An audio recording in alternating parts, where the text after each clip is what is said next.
Diz o texto: no dia imediato resolveu Jesus partir para a Galiléia e encontrou a Filipe, a quem disse: segue-me. Ora, Filipe era de Betsaida, cidade de André e de Pedro. Filipe encontrou a Natanael e disse: achamos aquele de quem Moisés escreveu na lei e a quem se referiram os profetas, Jesus, o Nazareno, filho de José. Perguntou-lhe Natanael: de Nazaré pode sair alguma coisa boa? Respondeu-lhe Filipe: vem e vê. Jesus viu Natanael aproximar-se e disse a seu respeito: eis um verdadeiro israelita em quem não há dolo. Perguntou-lhe Natanael: onde me conheces? Respondeu-lhe Jesus: antes de Filipe te chamar, eu te vi quando estavas debaixo da figueira. Então exclamou Natanael: mestre, tu és o Filho de Deus, tu és o Rei de Israel. Ao que Jesus lhe respondeu: por que te disse que te vi debaixo da figueira? Crês? Pois maiores coisas do que estas.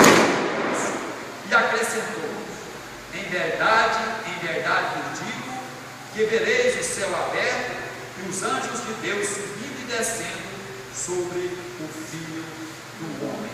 Oremos. Pai Santo, mais uma vez nós te agradecemos por podermos, meu Deus, estarmos aqui nesse culto de ensino.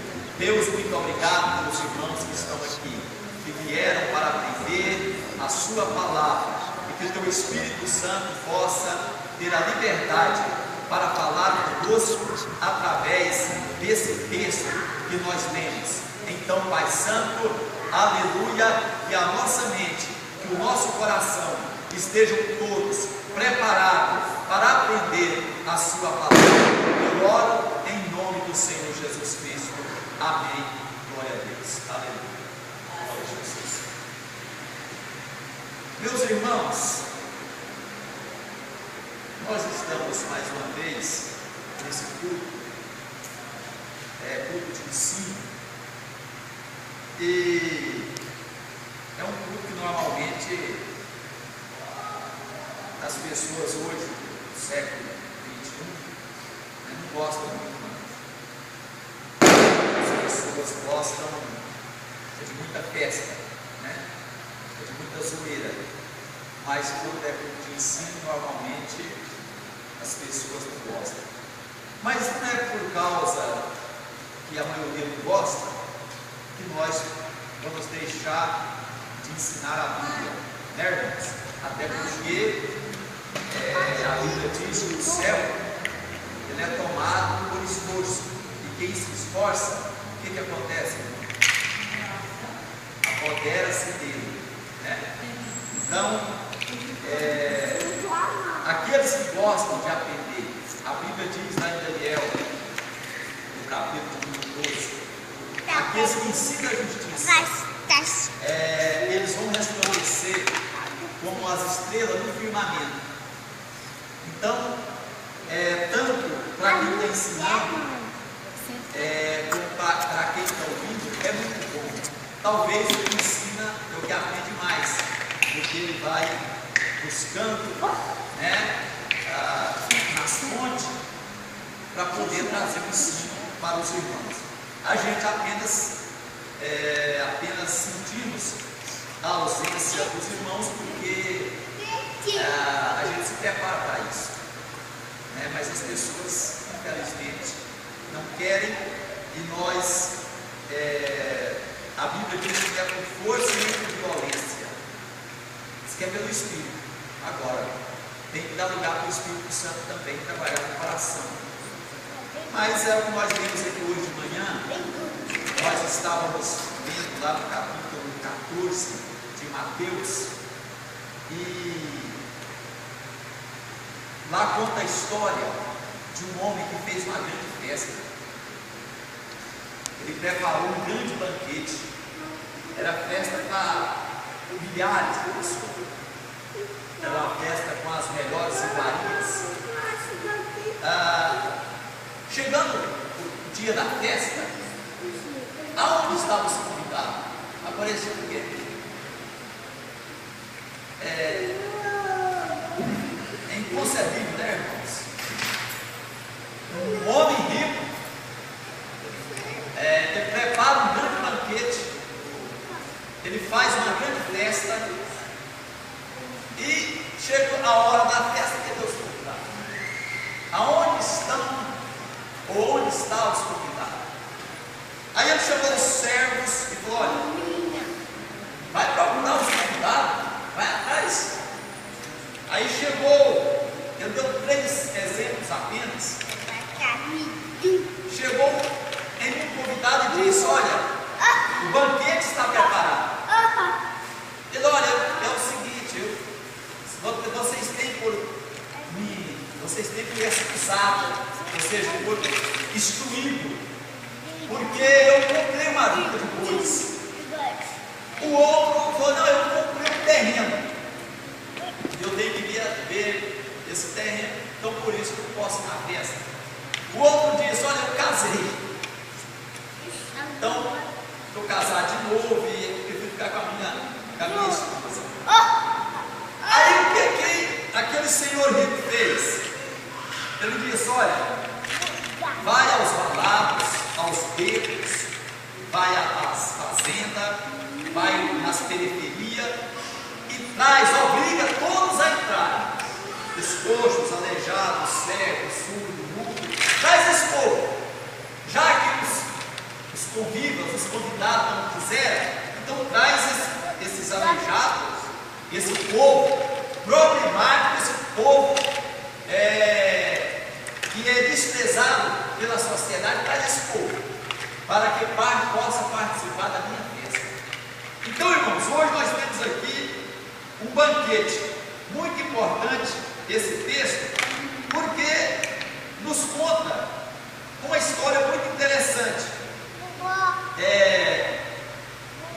Nós poderíamos intitular esse ensino mais ou menos assim: é de onde nós não esperamos, é que vem a nossa bênção, viu? É daquilo que você menos espera, daquilo que não se apresenta, que não aparece. Talvez é de lá que venha a sua bênção, viu? Então, aconteceu isso com Natanael. A palavra Natanael significa dádiva de Deus. E nesse texto, Jesus, ele já havia sido batizado por João Batista, e alguns discípulos de João Batista, 2 me parece, seguiram a Jesus e foram ver aonde Jesus morava. Jesus, ele morava à beira do mar da Galileia, tinha várias cidades à beira da Galileia, né? Cafarnaum, essa cidade aqui que nós temos, Betsaida, ou Betsaida, como alguns querem pronunciar. E eles foram e conversaram com Jesus e achou muito interessante. No nosso contexto, do mesmo capítulo, diz assim a Bíblia: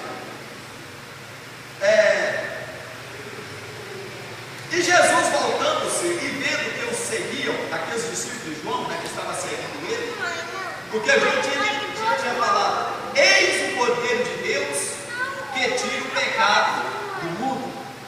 Então João tinha apresentado o Senhor Jesus. Então aqueles discípulos de João, eles saíram atrás de Jesus, e Jesus falou: olha, por que vocês estão me seguindo? Jesus disse assim: o que buscais? Disseram: Rabi, ou seja, mestre, onde assistes? Ou onde mora? Respondeu-lhes, Jesus respondeu: vinde e vede. Foram, pois, e viram onde Jesus estava morando, e ficaram com ele aquele dia, sendo mais ou menos a hora 10ª. Aleluia. Aí continua o texto: era André, o irmão de Simão Pedro, um dos dois que tinha ouvido o testemunho de João e seguido a Jesus. Então, um desses dois era André. Ele achou primeiro o seu irmão, Simão, o Pedro. Achamos o Messias, que quer dizer o Cristo, e o levou a Jesus. Olhando Jesus para ele, disse: tu és Simão, o filho de João, tu serás chamado Cefas, quer dizer pedra. A primeira lição que nós aprendemos aqui é que todos nós temos o dever de levar alguém a Jesus, apresentar alguém para Jesus, ou vice-versa, apresentar Jesus para alguém. Então, André, ele levou o seu irmão Pedro, ou Simão. Simão Barjonas. Então, Simão era pescador, como o André, seu irmão, e ele disse: olha, nós achamos o Cristo, nós achamos o Messias. Aleluia. E quando encontrou com Jesus, Jesus falou: olha, o seu nome é Cefas, ou melhor, o seu nome é Simão, mas será chamado Cefas, que quer dizer pedra. Simão significa uma cana, é algo que é tocado para lá e para cá, era mais ou menos como a vida de Pedro, antes de ser batizado com o Espírito Santo, né? Pedro era apóstolo, entretanto, ele era um pouco, digamos assim, descontrolado emocionalmente, falava as coisas sem pensar, agia sem pensar. Então era uma cana levada pelo vento. Então o vento joga para um lado, joga para o outro. Mas Jesus falou: olha, você vai deixar de ser uma cana, né? Que é um tipo de capim, na verdade, a cana, é uma gramínea, só que é gigante. Você vai deixar de ser algo fraco e vai se tornar uma pedra. Então, a palavra Cefas quer dizer pedra, uma pedregulho, uma pedra pequenininha, porque a pedra, realmente, a rocha é Jesus. Pedro é uma pedrinha. Depois que Jesus recuperou Pedro, depois que ele levou Jesus, verdadeiramente ele se tornou uma pedra, né? Aquela cana que era levada para um lado e para o outro, de repente se tornou um grande homem, pregador da palavra de Deus, e foi o primeiro sermão após a ressurreição de Jesus. Foi ele que deu, ele pregou e converteu quase 3.000 almas. Muito bem. Então nós estamos falando aqui de como Jesus estava reunindo os seus apóstolos, os seus discípulos, para que ele os formasse, porque eles iriam, há 3 anos e pouco, iriam substituir o Senhor Jesus nesta obra que nós estamos fazendo até hoje. Então Jesus tinha que preparar, ele preparou 12, ensinando as doutrinas fundamentais, para que eles pudessem ensinar para outros. Então, o que nós fazemos é isso. Jesus falou: ide e fazei discípulos de todas as nações. Não é assim? Discípulo significa aprendiz. Então, vocês são discípulos. Eu também sou discípulo, porque eu estou aprendendo até hoje. O mestre é ele, é Jesus. Então, cada um de nós temos o dever de fazer discípulos. Tem muitos pastores que eles não estão fazendo discípulos, eles estão fazendo multidão. Mas Jesus não tem compromisso com a multidão, ele tem compromisso com o discípulo. Ele não mandou fazer multidão, ele mandou fazer discípulo. Amém? Quem está entendendo, diga amém. Amém. Olha para você ver. Então André levou Pedro ou Simão a Jesus, o seu irmão. É a primeira lição. Nós temos que levar alguém a encontrar com Jesus. Viu, irmãos? Cada um de nós temos uma responsabilidade: levar alguém a encontrar com Jesus. Agora, olha que coisa interessante. No dia imediato, resolveu Jesus partir para a Galileia e encontrou a Filipe, a quem disse: segue.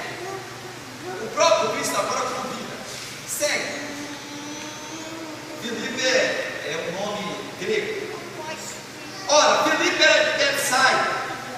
cidade de André e de Pedro. Então morava ali naquela mesma cidade, à beira do mar da Galileia. Agora, Filipe é quem encontra Natanael. Filipe encontra Natanael, que significa dádiva de Deus. Olha o que é interessante.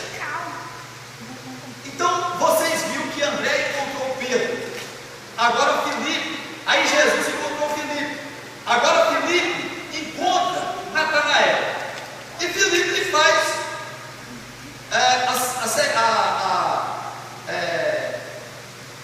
diz o seguinte: Filipe encontrou Natanael e disse: achamos aquele de quem Moisés escreveu na lei, a quem se referiram os profetas, Jesus, o Nazareno, filho de José.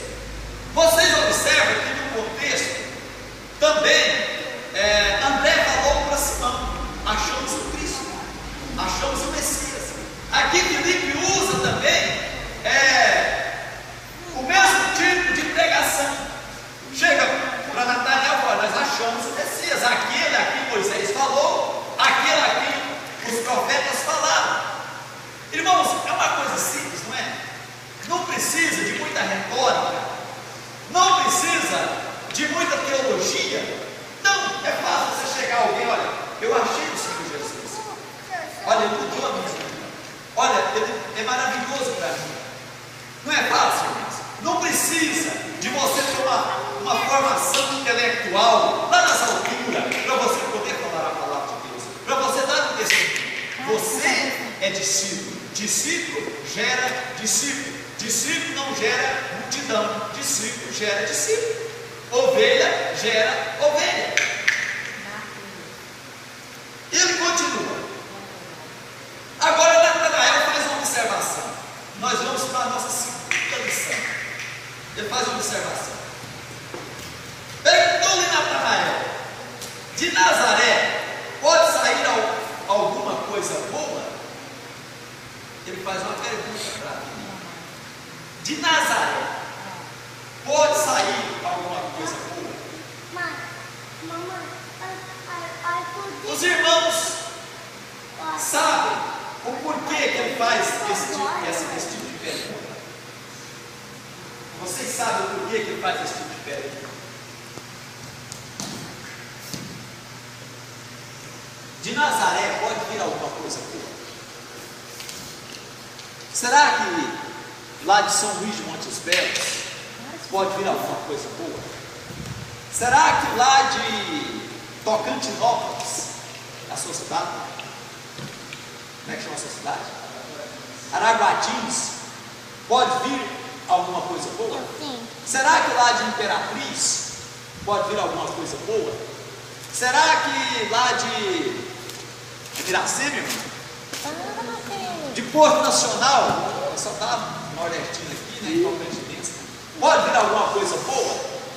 Será que lá de, senhora de onde, irmã? Imperatriz também?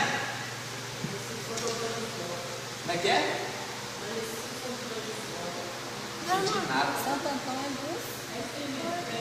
Então é isso. Pode vir alguma coisa boa? Irmãos, sempre nós temos as pessoas curiosas. Quem vai pregar lá na festa das irmãs? Será que é o pastor Marco Feliciano? Aí você pode arrumar o Rio Vermelho, ginásio Rio Vermelho, né? Não, é o pastor Mauro. Ah, não, então eu vou ver no programa de televisão aqui, é muito melhor. Não é assim? Então, nós temos uma maneira errada, que é a maneira de ficar especulando de onde veio e tal, e etc. Então, de Nazaré pode vir alguma coisa boa, mas por que de Nazaré? Por que ele referiu assim com ênfase? É porque Nazaré não era uma cidade famosa. Nazaré não era como Jerusalém. Jerusalém era a cidade do grande rei. Jerusalém era a cidade do sumo sacerdote. Jerusalém era a cidade do templo de Salomão. Jerusalém era a cidade dos estudados. Jerusalém era a capital. Agora Nazaré, lá do interiorzão. E outra coisa, lá no capítulo 1 de Coríntios, Paulo diz que Deus usa as coisas fracas para confundir as coisas grandes.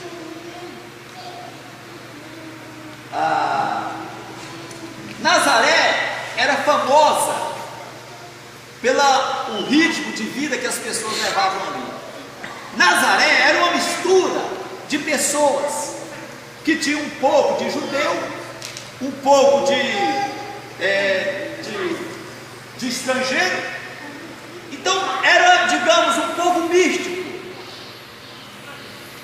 Era um povo misturado, não era apurado como o pessoal de Jerusalém, os judeus lá de Judá, viu?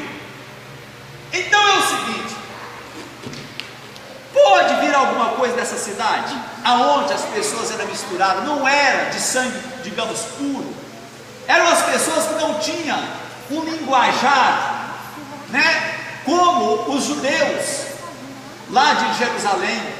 Eles não tinham uma linguagem bem, digamos, definida. Eles falavam grego, mal falado. A cidade de Nazaré era conhecida como a cidade das prostitutas, mas foi justamente aonde Jesus fora criado. É por isso que Natanael pergunta: pode vir alguma coisa boa de Nazaré? Porque, irmãos, ela tinha uma fama, mas uma fama ruim. Porque os profetas, eu não conheço na Bíblia nenhum profeta, agora, nesse momento vem na minha mente, eu posso até ter enganado, mas não conheço na Bíblia nenhum profeta que nasceu em Nazaré. Posso estar enganado. Se eu depois descobrir, eu falo para os irmãos.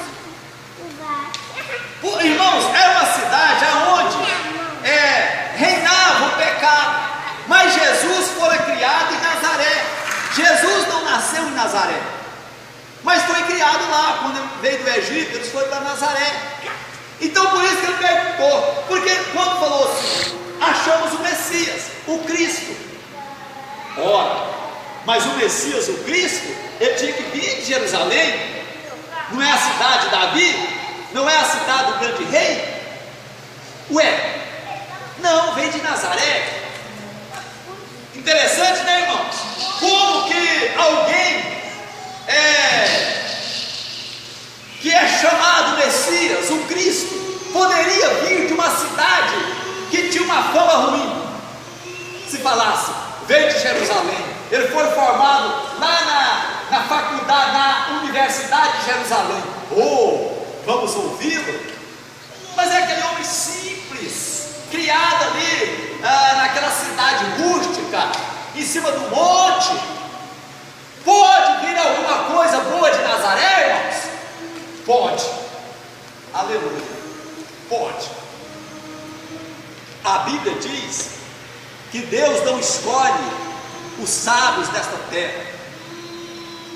Na maioria das vezes, na grande maioria, Deus escolhe aqueles que, inclusive a Bíblia diz, podemos ler depois, que o Evangelho é anunciado aos pobres, porque os pobres dão mais atenção, certo? Os ricos, eles confiam nas suas riquezas. Então, irmãos, não significa que nós devemos ser analfabetos, não é isso. Significa que Deus, ele chama tanto o sábio como o indouto. Inclusive, os discípulos lá em Jerusalém, quando ele estava pregando, os mestres da lei, os escribas, os acusaram de indoutos, ou seja, aqueles que não tinham conhecimento da lei, mas eles estavam super enganados, porque eles, quando chegavam ali, davam testemunho e citavam a lei. Aleluia. É como diz meu pai, meu saudoso pai, diz que a sabedoria vem de Deus. Eu gosto muito desse negócio.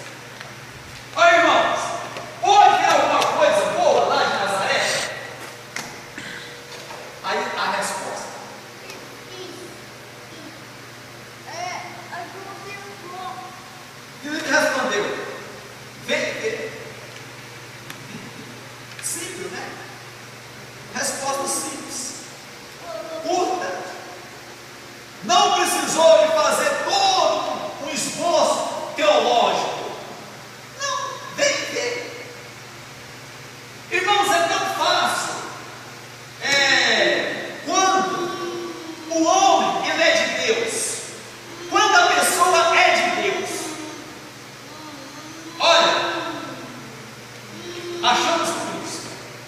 Ele veio lá de Nazaré. Ah, mas pode vir alguma coisa boa de Nazaré? Vai, vem ver. Aleluia. Irmãos, uma obra, ou seja, a obra de Deus, uma igreja, não é conhecida porque ela está assim de mestres, assim entre aspas, viu? Não, a igreja, ela não é conhecida porque o pastor veio lá de São Paulo, ou do Rio de Janeiro, né, a cidade dos escritores, dos grandes escritores, ou veio lá de Nova York, a capital do mundo, da moda, de Paris, né? Não, de Nazaré. Irmãos, uma igreja, ela é conhecida é por causa das obras. Vem ver as obras, vem ver o que ele faz, né? É desse jeito, irmão. A igreja é conhecida porque ela tem um templo magnífico. Não, é pela convivência, é pela forma que nós tratamos uns aos outros, viu? É assim que nós somos conhecidos. Então, é só porque vem ver. Você congrega onde? Ah, eu congrego lá na igreja que o pastor Mauro dirige. Ah, é? Ué, e ele é um pastor sábio? Vem ver. Vai assistir uma terça-feira lá com ele, ou vai ouvir uma pregação privada de domingo, e aí você tira as suas conclusões. Não é melhor assim, irmãos? Então, não é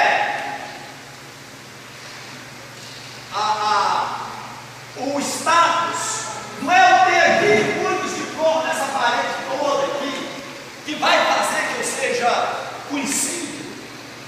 Não, é a minha postura como servo do Senhor, é a minha obra como servo de Deus. Vem ver. Então, é uma lição interessante. Quando alguém, eles nos perguntam: você congrega onde? Ah, eu congrego lá na Assembleia de Deus. É uma igreja boa? Aí vamos lá ver, né? Aleluia. Aí, quando ele foi, ainda bem, graças a Deus. Esse Natanael aqui, irmãos, segundo os teólogos, ele é o mesmo Bartolomeu, lá no capítulo 10 de São Mateus, que tem a lista dos discípulos.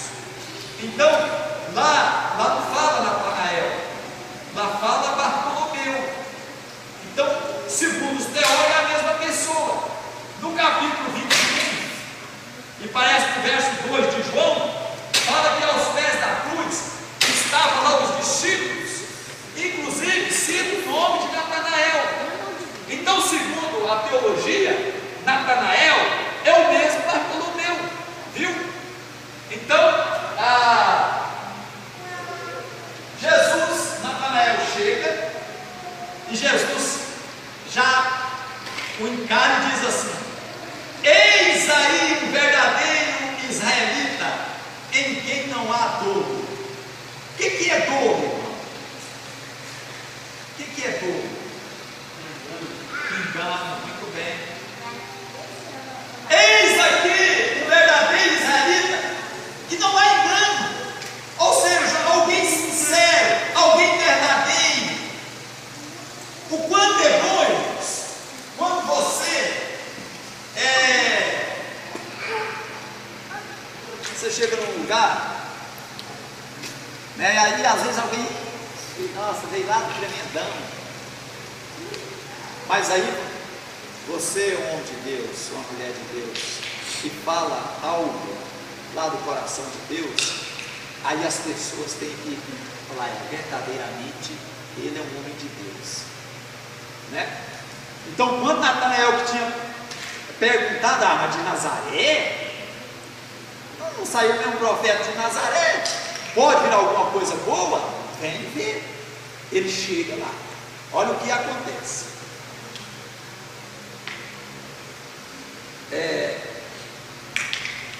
Eis um verdadeiro israelita, Jesus falou para ele, em quem não há engano. Ele subestimou Jesus, mas não com falta de respeito, ele subestimou pela história de Nazaré. Pela história de Nazaré. Mas Jesus ele chamou de sincero. Interessante, não é? Como Deus é lindo, né?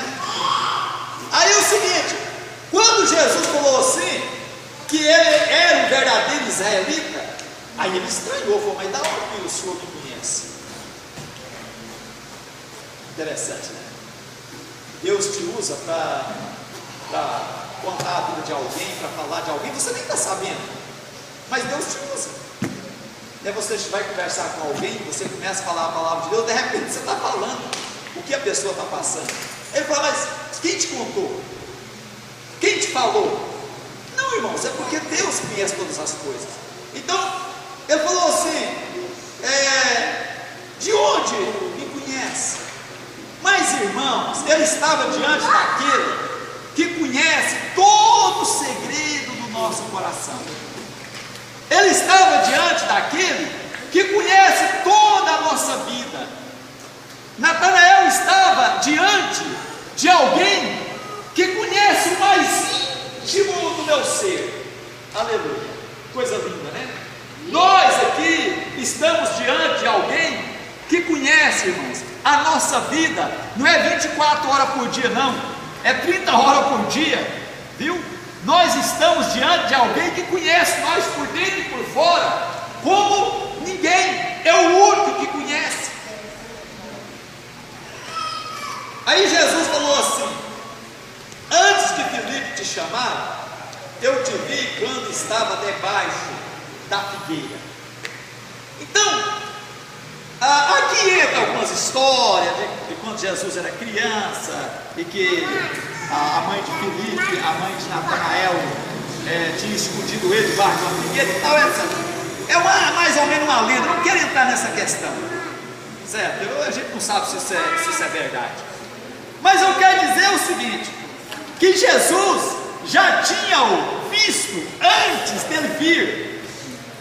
Irmãos, significa que Jesus já sabe o que vai acontecer conosco daqui 1 minuto, daqui 5 minutos, daqui 1 hora, daqui 1 dia, sabe tudo, irmãos.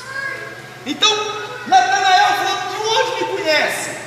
Ele, não, antes de você vir a mim, eu já te vi lá debaixo da figueira.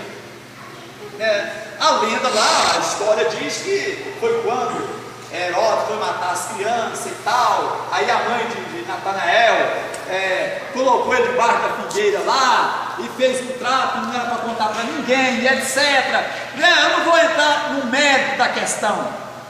E aí aquela história era muito, ela marcou muito a vida de Natanael. Então quando Jesus falou, olha, eu te vi debaixo da figueira, ele assustou, porque ele já tinha passado 30 anos. Mas isso é uma história. Mas observa quando Jesus o confronta. Olha, eu te vi debaixo da figueira. Aí ele assusta.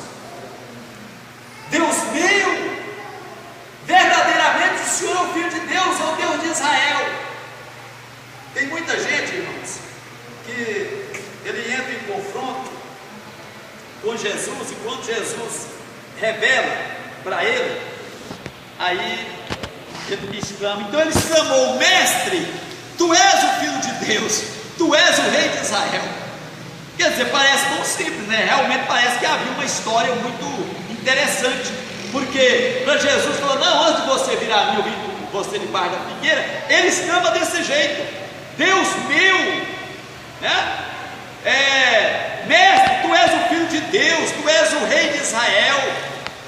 E Jesus disse, por que te disse que te vi debaixo da figueira? Crês? Irmãos, tem muitas pessoas, está errado, mas também, digamos que não precisaria de tudo isso, que só crê em Jesus mediante um milagre. Tem pessoas que é assim, só creem em Jesus mediante um milagre. Agora, é tão bom quando você crê em Jesus, quando você começa a ler a Bíblia e você reconhece que você precisa de Jesus, é muito mais fácil do que você, eu penso que vai ter mais honra, mais galardão, do que você ter que passar por um processo para Deus fazer um milagre na sua vida, né, para você poder conhecer Deus. Aleluia que você conheceu, né? Mas aí Jesus disse desse jeito, só porque eu te disse isso, você crê? Aí ele disse, pois maiores coisas do que estas verás. Olha isso, aqui nós aprendemos outra lição também. Para crer em Deus, não é necessário Deus fazer um malabarismo, não é necessário nós ficarmos anunciando só um tipo de mensagem. Não, crer em Deus, irmãos, é algo tão maravilhoso, tão, digamos, fantástico. É você ler a Bíblia e deixar com que o Espírito Santo entre em você. Não é necessário haver lá, teve que haver um trovão, teve que haver um relâmpago, teve que haver isso. Aí eu aprendi, aleluia, você aprendeu. Mas como é bom você conhecer Deus, quando você pega a Bíblia e você começa a estudar, o Espírito Santo começa a mexer no seu coração. E você não foi a Deus, não foi por causa de um milagre, foi por causa de um temor que o Espírito Santo colocou no seu coração através da leitura da palavra do Senhor. Então, irmãos, olha, nós devemos aprender o quê? É o seguinte, a primeira lição é que todos nós temos o dever de levar alguém até Jesus. Eu já disse que nós fazemos discípulos. Então é o nosso dever, é a nossa obrigação. André levou Pedro, Filipe levou Natanael, e nós temos também que fazer a mesma coisa.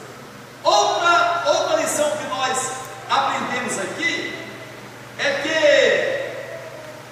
não importa o lugar de onde viemos ou aonde estamos, o que importa é que Deus esteja na minha vida, viu? Tem uma frase, ela se espalhou pela internet, que diz assim: se alguém te perguntar pelo teu passado, você responde, eu não sei porque não vivo mais lá. Muito boa a resposta, né? Tem muita gente que gosta de ficar a expressão lá da roça, que eu vou usar, futricando o passado dos outros. Não é assim, irmãos? Então, se alguém quer saber do seu passado, é fácil. Olha, eu não sei te responder porque eu não vivo mais lá. Acabou o assunto, né? Então não importa se é de Nazaré ou se é de Jerusalém, o que importa é que Deus quer nos usar. Então as pessoas têm essa mania até hoje. Eu vou ler para vocês aqui, para vocês verem o quanto é interessante isso aqui. Quando você lê no livro de Lucas,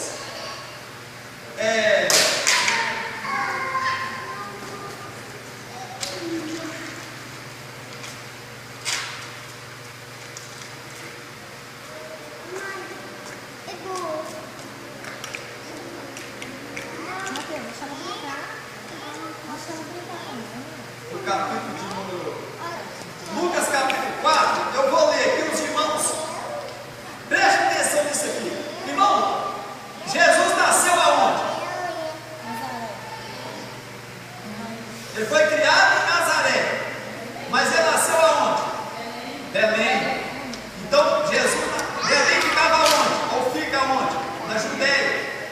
Então Jesus, deixa eu explicar direitinho para os irmãos. Olha aqui. Jesus nasceu em Belém para cumprir o que o profeta tinha falado. Belém também era uma vila, ficava a poucos quilômetros de Jerusalém. Então Jesus era judeu da nata.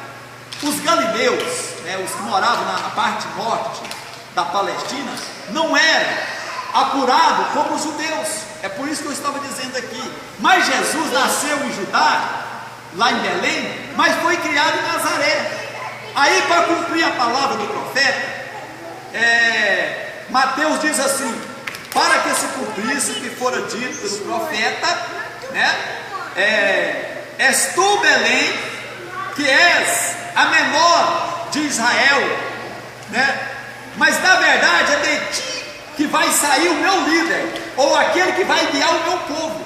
O profeta Miqueias, no capítulo 2, ele falou a respeito disso. É tu, Belém, Efrata. Aleluia. Então, Jesus nasceu em Belém. A gente pergunta assim: por que Jesus não nasceu lá em Jerusalém? Irmãos, e o que nós temos com isso? Se Jesus nasceu lá em Belém, não é assim?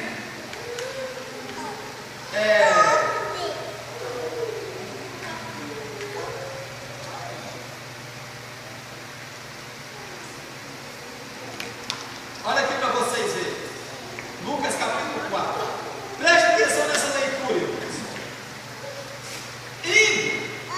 Jesus indo para Nazaré, lá na cidade que ele fora criado, inclusive aqui diz, olha, indo para Nazaré, onde fora criado, entrou no sábado na sinagoga, segundo o seu costume, e levantou-se para ler. Outra lição que nós aprendemos aqui, que é bom, nós temos esse costume. Qual o costume, pastor? De poder estar na casa do Senhor. Então era costume do Senhor Jesus ir na sinagoga. O que era a sinagoga? Era um lugar onde os judeus se reuniam para ler a lei, para ler o Torá, que era o 5 livros de Moisés, de Gênesis a Deuteronômio.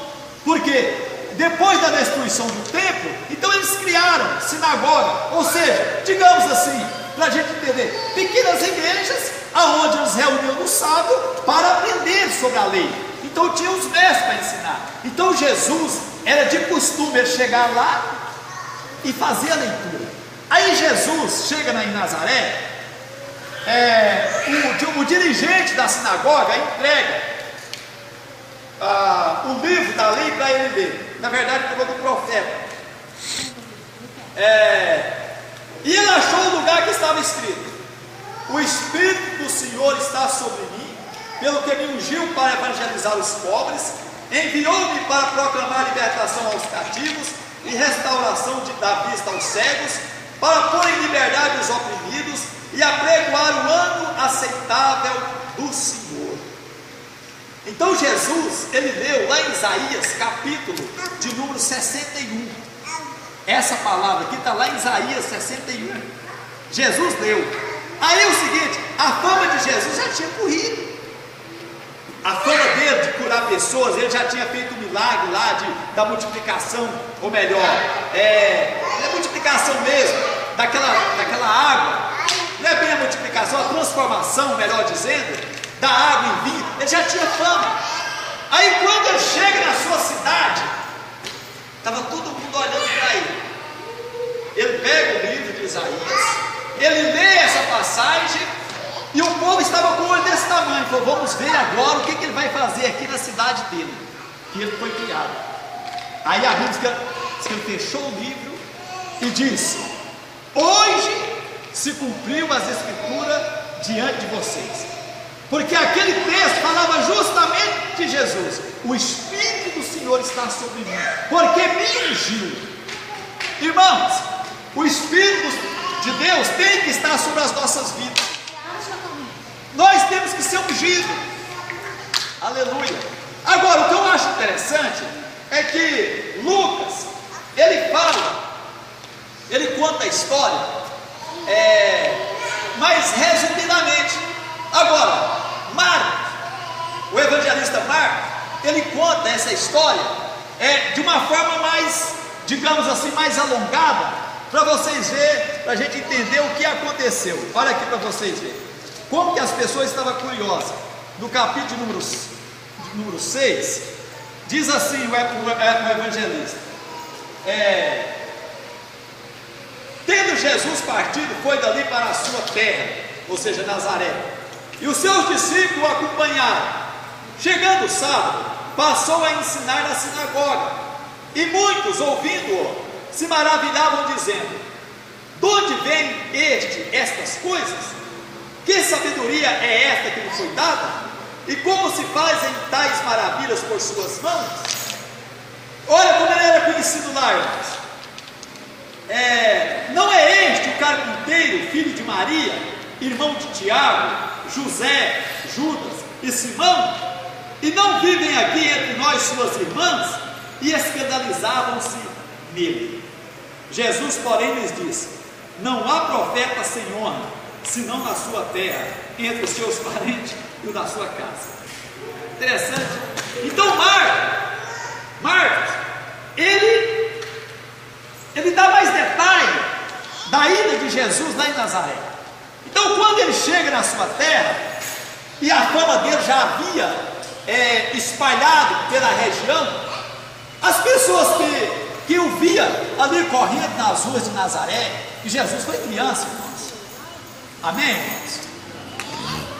Correndo nas ruas de Nazaré, brincando, e de repente Jesus fazendo milagres estupendos, transformando água em vinho, paralítico andando, coisas maravilhosas. O pessoal, para aí quando ele chega lá, que ele lê o livro onde nós lemos lá em Lucas, capítulo 6, capítulo 4, então, aí aqueles que tinham visto Jesus, conhecia a família de Jesus.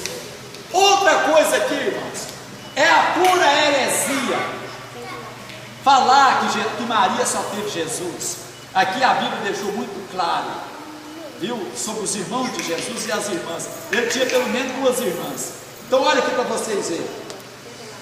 Então a igreja romana não tem como, eles tentam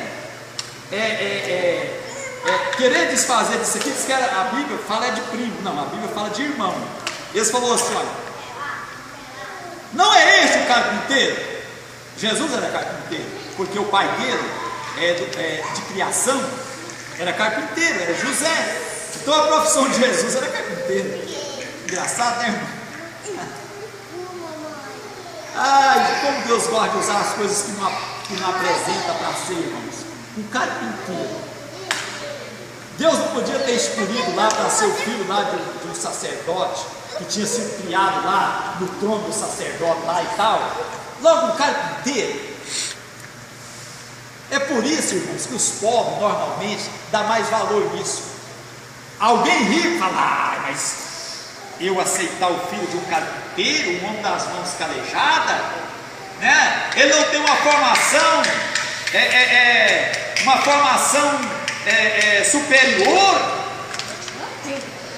Ele não tem, eu vou acreditar nele. Mas aí olha aqui para vocês verem. Não é este o carpinteiro, filho de Maria, irmão de Tiago, os irmãos de Jesus, olha, Tiago, José, Judas e Simão, e não vivem aqui entre nós suas irmãs? E se escandalizava dele.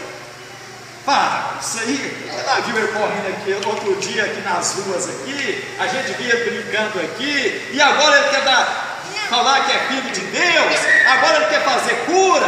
Irmãos, o povo é assim, irmão. O povo é assim, certo? Se fazer uma festa aqui, falar que o Deus vem pregar, você vem cá, vem só, é que hoje, né? Vem só 10% da igreja. Mas se falar que o Billy Graham, lá dos Estados Unidos, está aqui, vou te contar uma coisa.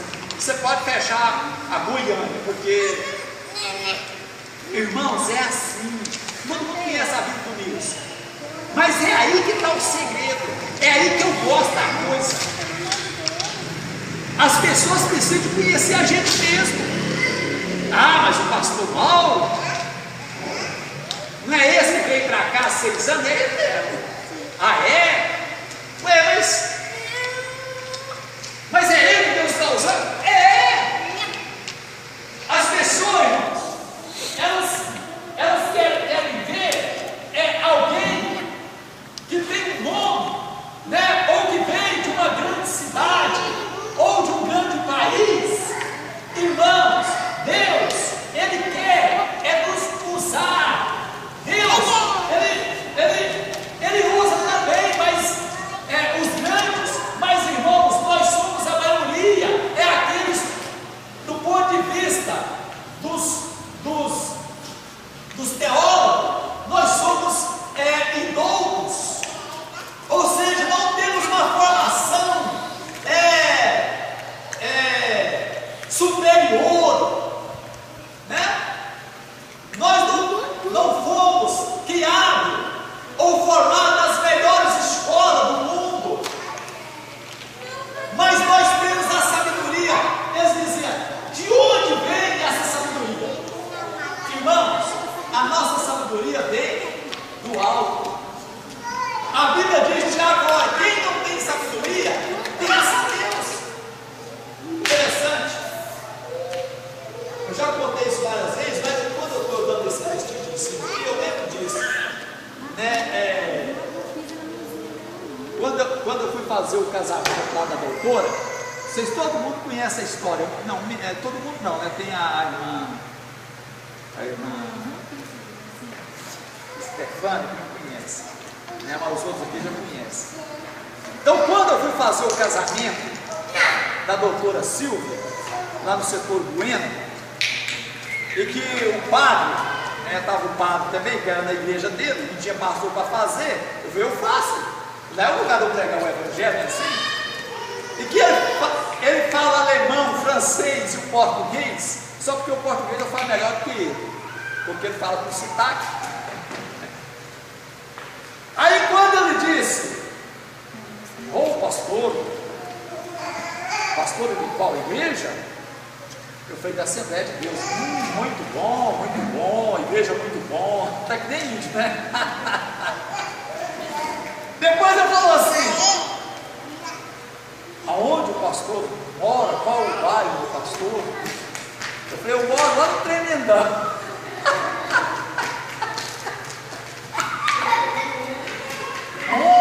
Tremendão? Por onde fica Tremendão? É aqui mesmo, em Goiânia, assim? É Goiânia. É lá no meio, nem Goiânia, nem Goianira. É Tremendão. Por onde é? Tem algum local que o senhor pode me indicar para mim ver se eu sei? É na região do Noroeste. O senhor conhece lá o... não, aquela ali na central ali, ó. Nova Esperança? Não conheço. Não, deixa pra lá.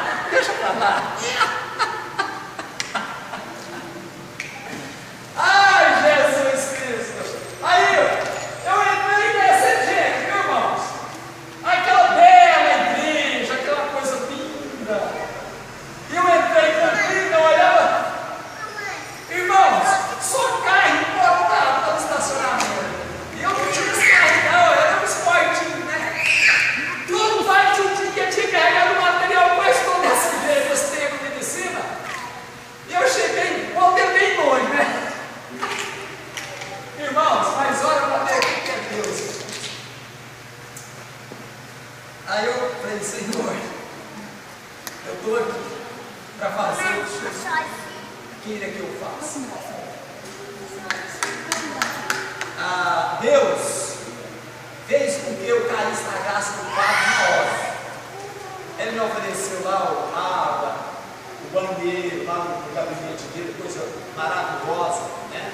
Eu vou ter um daqui do meio, menos imagens, essas coisas. Aí depois ele fez mais um casamento.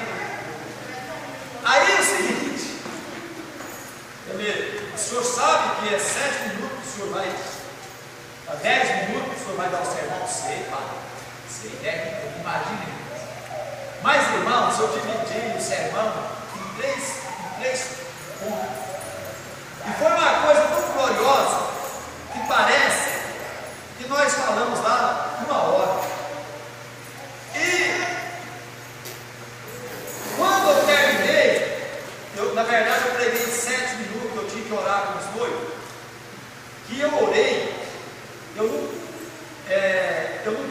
convidado ninguém para ficar de pé. E fechei os olhos, corei, estava todo mundo de pé e aplaudindo. E depois vieram e falavam assim: nós nunca ouvimos alguém falar com tanto poder, autoridade e unção que nem o Senhor falou. Irmãos, mas a doutora Silvia, ela estava sempre um pouco receosa. Ela sempre gostou de mim, e da Alex fala, da 24. Ela gostava de conversar comigo, achava interessante, né? Ela era da Universal. E aí ela pensou, né? Chamou o pastor, né? Pastor, se todo mundo, não só tem gente da elite. Será que ele vai? Mas vai, irmão, vocês vai. Com a graça de Deus a gente vai. E quando ela olhou para mim assim, deu aquele sorriso assim, tão jóia, aquele sorriso de aprovação, e ficou tão feliz. Hoje ela está na Assembleia de Deus, o marido dela também, que é advogado, é filho de juiz. Então, tinha 5 juízes e um desembargador, e vieram todos me cumprimentar. Irmãos, mas não é interessante isso?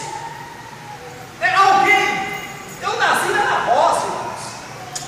Fui criado até os 12 anos, até os 13 anos na roça. Vim para São Luís de Monticello para estudar. Voltei para a roça, fiquei crente. Lá na fartura, que é um distrito pequenininho, né? É tipo Belém. Nasci lá, criei lá. Depois voltei para São Luís, já crente, casado, né? Prestei concurso da prefeitura, passei, trabalhei 20 anos. Aí vim para Goiânia, estou no Tremendão. Mas Deus me deu essa graça.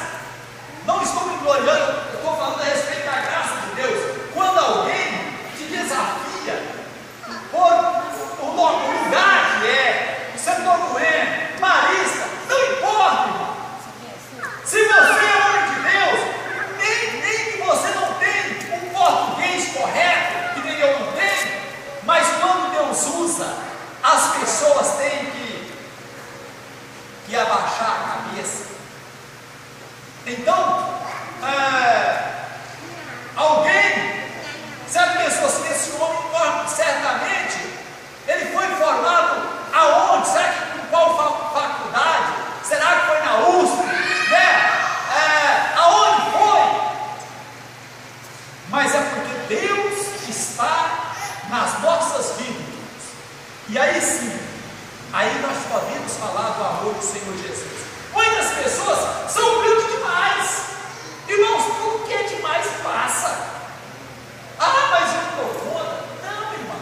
Ah, mas eu não estou conta de pregar para a minha patroa. Prega, irmão. Prega para a sua patroa. Irmão, nós somos embaixadores de Cristo. Não existe posição maior